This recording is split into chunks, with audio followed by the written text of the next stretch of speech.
The topic is urinary retention, and this class is for the GNM nursing second year students.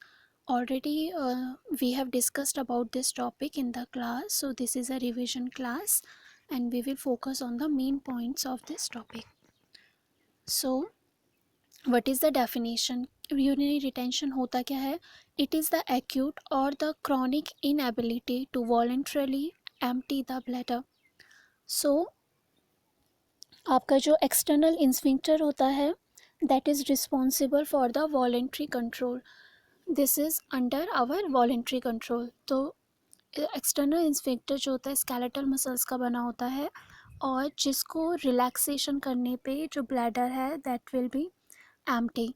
So it is under voluntary control. So urinary retention एक ऐसी condition है जो कि acute भी हो सकती है और क्रॉनिक भी हो सकती है, और इसमें जो पर्सन है वो वॉलेंट्रली ब्लैडर को एम्प्टी नहीं कर पा रहा है. So this is called urinary retention. It is the inability to voluntarily empty the bladder. Now क्या क्या कॉजेज़ हो सकते हैं इसके? There are two main causes. Mechanical obstruction हो सकता है या फिर फंक्शनल ऑब्स्ट्रक्शन हो सकता है. सो इन दोनों ऑब्स्ट्रक्शंस के बारे में हम पढ़ेंगे. मैकेनिकल ऑब्स्ट्रक्शन में there is a presence of any tumour या फिर कैंसर या फिर इन्फ्लामेशन या फिर स्कार टिश्यू. मैकेनिकल ऑब्स्ट्रक्शन में बेसिकली क्या है कि वहाँ पे या तो कोई ट्यूमर हो गया है या फिर इन्फेक्शन होने की वजह से वहाँ पे एक स्कार टिश्यू प्रेजेंट हो गया है या फिर वहाँ पे कैंसर है या फिर क्या कर रहा है जो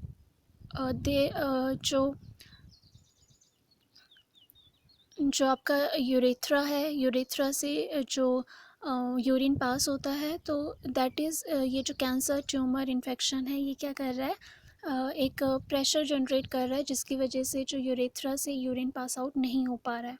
सो this is the mechanical obstruction. तो पहला रीज़न ये हो सकता है कि there is a enlarge prostate gland. So आपको पता है कि जो यूरेथ्रा होता है उसके बैक पोर्शन में प्रोस्टेट ग्लैंड है.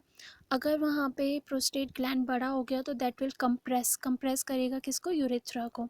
So in that cases there will be urinary retention. So prostate gland enlarge कौन कौन से केसेस में हो सकता है? First is BPH, benign prostate hyperplasia में हो सकता है. जो 53% केसेस होते हैं यूरिनरी रिटेंशन के वो BPH की वजह से होते हैं. देन प्रोस्टेट कैंसर में हो सकता है. Then acute prostatitis, inflammation of the prostate में हो सकता है.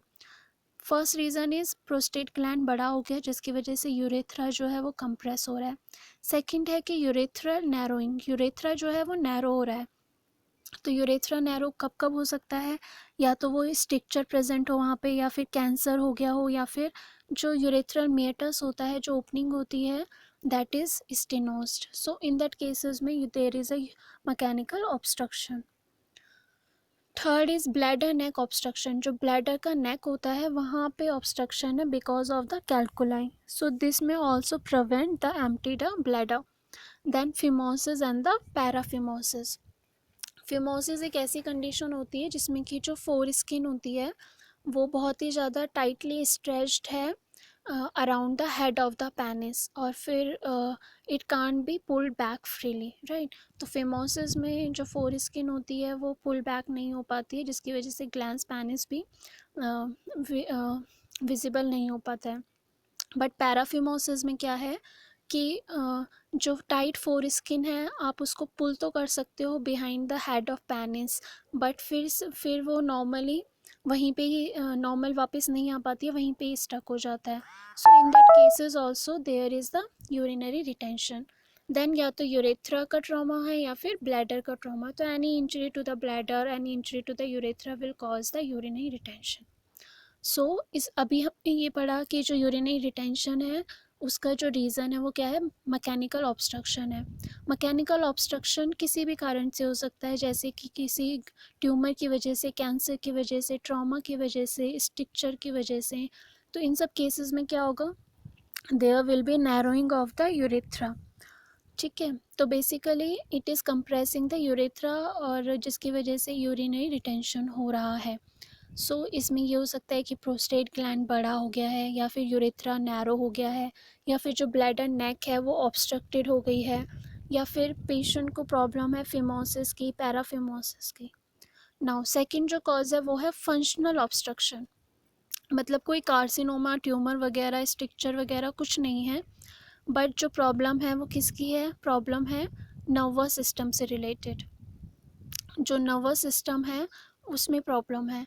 जैसे कि पहला है डिट्रूसर अंडर एक्टिविटी में है या फिर इंस्फिंक्टर ओवर एक्टिविटी में है। तो अगर जो ब्लैडर है वो अंडर एक्टिविटी है, bladder is made up of which muscles, detrusor muscles. So अगर ब्लैडर की जो मसल्स हैं वो अंडर एक्टिव हैं तो जिसकी वजह से ब्लैडर अच्छे से कॉन्ट्रैक्ट नहीं कर पाएगा। ब्लैडर अगर अच्छे से कॉन्ट्रैक्ट नहीं कर पा रहा है तो जो यूरिनरी फ्लो है that will be impaired, right. या फिर जो इंस्फिंक्टर है जैसे कि इंटरनल और एक्सटर्नल इंस्फिंक्टर हैं, ये क्या हो गए हैं, ओवर एक्टिव है, मतलब ये बहुत ही ज़्यादा कॉन्ट्रैक्ट कर रहे हैं जिसकी वजह से यूरिनरी फ्लो इम्पेयर्ड रहेगा। सो फंक्शनल ऑब्स्ट्रक्शन में या तो डिट्रूसर अंडर एक्टिव है या फिर जो इंस्फिंक्टर है वो ओवर एक्टिव है।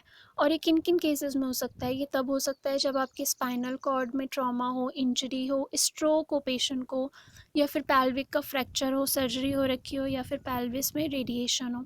इन सारे केसेस में there is the detrusor under activity और the sphincter over activity. Now कुछ कुछ ऐसे ड्रग्स होते हैं जो कि जिनके साइड इफ़ेक्ट्स होते हैं जिनकी वजह से क्या होता है कि जो डिट्रूसर है वो अंडर एक्टिव हो जाता है। अगर डिट्रूसर अंडर एक्टिव हो गया तो अच्छे से कॉन्ट्रैक्ट नहीं हो पाएगा, अच्छे से कॉन्ट्रैक्ट नहीं हो पाएगा तो यूरिनरी फ्लो इम्पेयर्ड रहेगा। तो कौन कौन से ड्रग्स हैं जो ये करते हैं, जैसे कि anticholinergic, tricyclic anti depressants, anti psychotics, calcium channel blockers, anti Parkinson agents. ये सारे जो ड्रग्स हैं वो क्या कर रहे हैं, they are making the detrusor muscle underactive जिसकी वजह से यूरिनरी रिटेंशन होता है। नाउ या फिर जो इंस्फिंक्टर है वो बहुत ही ज़्यादा ओवर एक्टिव हो गया है। तो ऐसे कौन कौन से ड्रग्स हैं जो ये कर सकते हैं, जैसे कि sympathomimetics, non selective beta blockers, opiates, ये सारे क्या करते हैं, इंस्फिंक्टर की एक्टिविटी को इंक्रीज़ कर देते हैं जिसकी वजह से there is a urinary retention. So अब हमने पढ़ा फंक्शनल ऑब्स्ट्रक्शन दो तरीके से हो सकती है, या तो डिट्रूसर ओवर एक्टिव हो या फिर इंस्फिंक्टर अंडर एक्टिव हो। डिट्रूसर ओवर एक्टिव और अंडर इंस्फिंक्टर डिट्रूसर अंडर एक्टिव और इंस्फिंक्टर ओवर एक्टिव होने का रीज़न ये हो सकता है कि जो आपकी स्पाइनल कॉर्ड है दैट इज़ कंप्रेस्ड, जो नर्वस सिस्टम है वो रिलेटेड है, राइट। बट कुछ ऐसे ड्रग्स भी होते हैं जो ये दोनों काम करते हैं, ठीक है। तो मोस्ट कॉमनली एंटीकोलिनर्जिक ड्रग्स होते हैं जो कि रिस्पॉन्सिबल होते हैं यूरिनरी रिटेंशन के लिए। हमने पढ़ा कि यूरिनरी रिटेंशन में जो पेशेंट है वो ब्लैडर को एम्प्टी कंप्लीटली नहीं कर पाता, कुछ अमाउंट ऑफ जो यूरिन होता है वो ब्लैडर में रिमेन हो जाता है even though patient has pass the urine. इसके दो कॉजेज हैं, mechanical obstruction and the functional obstruction. Now कौन कौन से सिम्टम्स रिलेटेड हैं यूरिनरी रिटेंशन से, पहला है difficulty in starting the urination, second है difficulty in fully emptying the bladder. Even though person empty तो कर रहा है ब्लैडर बट वो फुली नहीं कर पाता है जिसकी वजह से उसे सेंसेशन रहती है कि अभी भी ब्लैडर फिल्ड है। देन देयर में भी वीक ड्रिबल हो या फिर वीक स्ट्रीम ऑफ यूरिन हो। Then loss of small amount of urine during the day, क्योंकि फुली कम्प्लीटली एम्प्टी नहीं कर पाए जिसकी वजह से देयर में भी small amount of urine may be lost. Then inability to feel when the bladder is full, ये भी हो सकता है कि पेशेंट को पता ही नहीं चला है कि मेरा ब्लैडर फुल हो गया, right. So it will remain there and this may cause the urinary retention. Abdominal pressure increase हो जाता है, lack of urge to urinate, strained effort to push the urine out of the bladder, frequent urination भी होता है और नॉक्चूरिया भी होता है, मीन्स पेशेंट की जो यूरिनरी फ्रीक्वेंसी होती है वो नाइट में इंक्रीज हो जाती है। So all these are the symptoms of the urinary retention. Now what is the diagnosis, how to diagnose this urinary retention, कैसे हम इसको डायग्नोज करें। पहला है हिस्ट्री। हिस्ट्री कलेक्शन में यू विल आस्क कि पर्सन को ऐसे कौन कौन से ड्रग्स हैं जो पर्सन अभी ले रहा है, मे बी वो ऐसे ड्रग्स हों जो कि डिट्रूसर की ओवर एक्टिविटी कर रहे हो या फिर डिट्रूसर की अंडर एक्टिविटी कर रहे हो और इंस्फिंक्टर की ओवर एक्टिविटी कर रहे हो, जैसे कि एंटीकोलिनर्जिक ड्रग्स हो गए। तो take the history about the drugs which the patient is taking, right. Then second BPH की हिस्ट्री लो कि बीपीएच की कोई हिस्ट्री तो नहीं है, कोई ब्लैडर कैंसर, कोई यूरेथ्रल स्टेनोसिस, यूरेथ्रल स्टिक्चर तो नहीं है. All these are comes under the history. Spinal cord injury तो नहीं हुआ है, सो हिस्ट्री कलेक्शन करना है. Then physical examination. Physical examination में एब्डोमिनल असेसमेंट करना है, जिसमें कि पाल्पेशन करना है ब्लैडर का, कि पर्सन जो है अभी अवॉइड कर कर आया बट फिर भी there is a palpation of the bladder. You can easily palpate the bladder. Then digital rectal examination in the cases of BPH. Prostate को देखेंगे digital rectal examination से कि there is a BPH है या नहीं है. Then neurological examination, जैसे कि spinal cord injury होती है तो there may be chances the person may have urinary retention problem. तो उन cases में nervous system examination करेंगे, neurology examination करेंगे. नाउ लेबोरेटरी टेस्ट कराएंगे, जिसमें यूरिन का एनालिसिस करेंगे, यूरिन का कल्चर करेंगे, क्योंकि जो यूरिन है वो कम्प्लीटली ब्लैडर से अवॉइड नहीं हो पा रहा है, तो यूरिन वहाँ पे एक्यूमुलेट हो जाएगा, जिससे कि वो जो मीडियम है that will be favourable for the growth of the micro organisms, जिसकी वजह से यूटीआई हो सकता है. तो यूरिन एनालिसिस में यूटीआई देखना है, हिमिचूरिया देखना है एंड द क्रिस्टल्स देखने हैं. हिमिचूरिया बेसिकली ब्लैडर कैंसर के केसेस में होता है. क्रिस्टल्स इसलिए बन सकते हैं because the person there is the accumulation and stagnation of the urine inside the bladder. Now RFT करवाएंगे, क्योंकि पेशेंट को यूटीआई हो गया है और यूरिनरी रिटेंशन का प्रॉब्लम है. देयर में भी दैट कि ब्लैडर फुल हो जाए, देन देयर में भी दैट कि जो यूरिन है वो बैक फ्लो हो जाए उसका from ureter to the kidney. From ureter to the kidney अगर बैक फ्लो हो गया तो जो किडनीज़ हैं दे में गेट हाइड्रोनेफ्रोसिस, वो डायलेट हो जाएंगी. डायलेशन होने के बाद देयर में भी चांसेस कि रीनल फेलियर हो जाए. सो इन यूरिनरी रिटेंशन वाले केसेस में चेक करना है KFT नॉर्मल आ रहा है या नहीं आ रहा है. देन ब्लड शुगर, जैसे कि डायबिटीज़ वाले पेशेंट्स हैं उनमें भी क्या होता है, न्यूरोपैथी हो जाती है. Neuropathy means they will have a tingling sensations, या फिर उनका जो नर्वस जो उनकी पेरिफेरल नर्व्स होती है मोस्ट कॉमनली वो अफेक्टेड होती हैं. सो डायबिटीज़ वाले पेशेंट में डायबिटिक न्यूरोपैथी होती है. तो अगर पेशेंट को डायबिटीज़ की हिस्ट्री है तो हमें ब्लड शुगर चेक करना चाहिए कि it may be a cause of urinary retention. Then serum PSA levels इसलिए चेक करते हैं कि अगर प्रोस्टेट कैंसर तो नहीं है. नाउ KUB किडनी, यूरेटर और ब्लैडर का अल्ट्रासाउंड करवाएंगे, उसमें चेक करेंगे, अल्ट्रासाउंड में चेक करेंगे कितना ml ऑफ यूरिन जो है वो अभी है आफ्टर द वॉइड. पेशेंट ने वॉइड कर दिया उसके बाद हम चेक करेंगे how much urine is remained. So acute urinary retention में जो ब्लैडर होता है वो डिस्टेंड हो जाता है अगर 400 ml ऑफ यूरिन से ज़्यादा है. और क्रॉनिक में post void means after doing the passage of urine the volume of urine which is present is more than 300 ml. So there may be bladder wall thickening also. Basically person को बोलेंगे void कर कर आए, then ultrasound होगा. Ultrasound होने के बाद ये चेक करेंगे कि कितना ब्लैडर में यूरिन प्रेजेंट है. एक्यूट में बेसिकली ज़्यादातर देखा गया है कि 400 ml ऑफ यूरिन ज़्यादा प्रेजेंट होता है. क्रॉनिक में it is more than the 300 ml plus bladder की जो वॉल होती है वो थिक हो जाती है. नाउ ऑल्सो अल्ट्रासाउंड के टाइम पे ये भी चेक करना है कि हाइड्रोनेफ्रोसिस तो नहीं है, ब्लैडर में कोई कैलकुलाई या BPH ऐसा कुछ तो प्रेजेंट नहीं है. नाउ ट्रांसरेक्टल अल्ट्रासाउंड भी कर सकते हैं. Trans means through the route of rectum ultrasound भी कर सकते हैं. देन प्रोस्टेट के बायोप्सी भी ले सकते हैं in cases of prostate cancer only. Then bladder का इंडोस्कोपी कर सकते हैं या फिर यूरोग्राफी कर सकते हैं CT की हेल्प से ब्लैडर कैंसर के टाइम पे अगर सस्पेक्टेड है तो. देन रेट्रोग्रेड यूरेथ्रोग्राम और वॉइडिंग सिस्टोयूरेथ्रोग्राम भी कर सकते हैं in the cases of urethra trauma, stricture और ट्यूमर. नाउ अगर पैल्विक मास है जो कि प्रेशर पुट कर रहा है यूरेथ्रा में, ब्लैडर पे, तो उस टाइम पे पैल्विक अल्ट्रासाउंड कर सकते हैं. अगर न्यूरो से रिलेटेड कोई भी रीज़न है तो MRI करवा सकते हैं स्पाइनल कॉर्ड और ब्रेन का.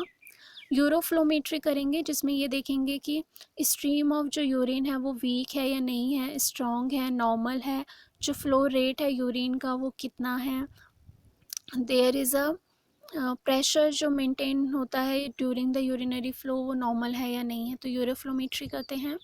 देन यूरोडायनेमिक स्टडीज़ करते हैं in the patients with the neurogenic bladder. Now management कैसे करेंगे यूरिनरी रिटेंशन का.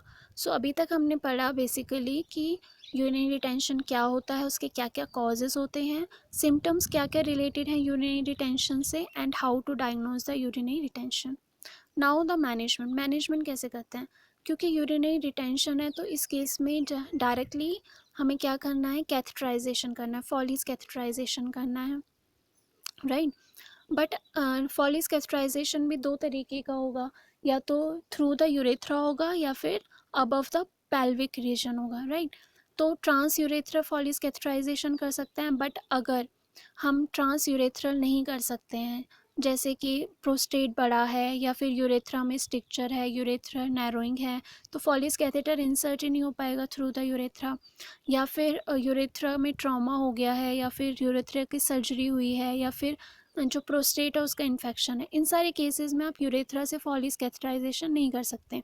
इन सारे केसेस में आपको क्या करना है, सुप्रा प्यूबिक कैथेटराइजेशन करना है, which is shown in this image only. See, this is the suprapubic catheterization in which catheter is inserted not through the urethra but above the pelvic area, then inserted into the bladder. Now, after the catheterization, we will assess the cause. What is the cause of the urinary retention? And then we will do the treatment of this cause.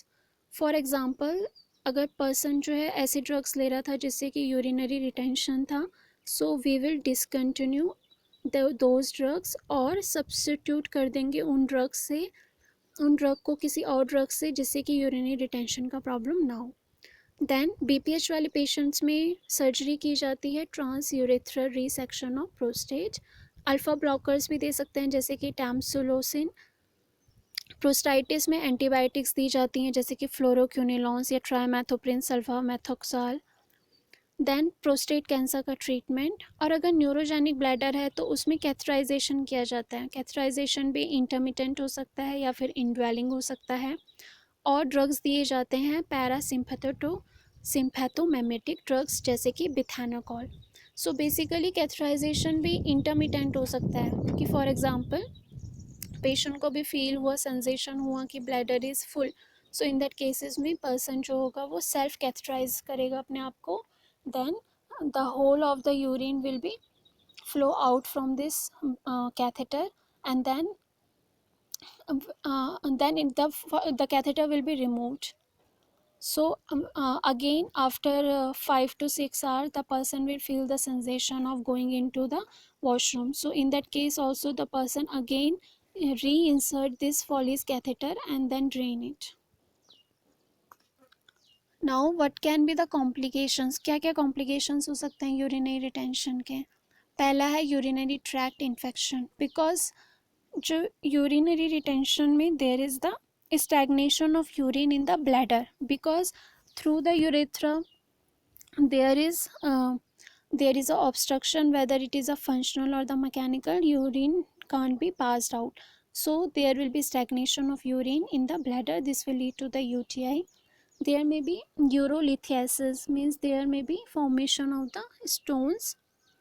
Then hydronephrosis में क्या होगा, there will be UTI होने की वजह से stagnation of urine हो, bladder जब पूरा फुल हो जाए तो there may be back flow of urine from the bladder to the ureter, from the ureter to the kidney, leading to the dilation of the kidney which is known as hydronephrosis. So अगर ये chronic condition रही urinary retention की, this may lead to the kidney failure. So in today's topic we discuss about the urinary retention, what is its definition, what are its causes, what are the signs and symptoms which are related to the urinary retention, how to diagnose the urinary retention, and what is the management of the urinary retention, and what are the complications of the urinary retention. So this is all for today's session. Thank you so much.